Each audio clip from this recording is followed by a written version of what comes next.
रसूल। फातिमा ज़हरा की ताज़ीम को उठते थे रसूल।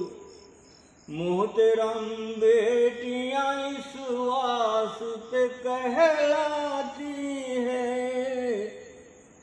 मोहतरम बेटियां इस वास्ते कहलाती है।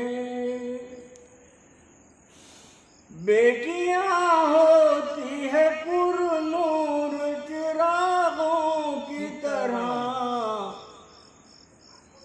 बेटियां होती है पुरनूर चिरागों की तरह।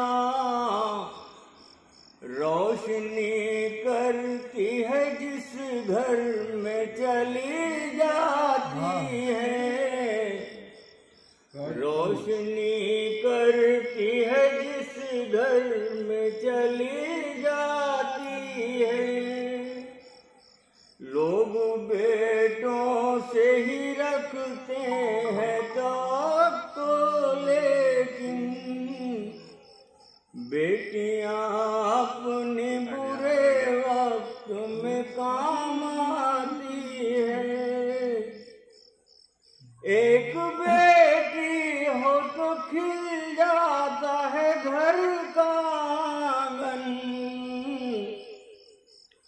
एक बेटी हो तो खिल जाता है घर का आंगन।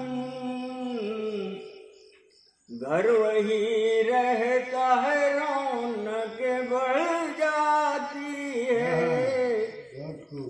घर वही रहता है रौनक बढ़ जाती है।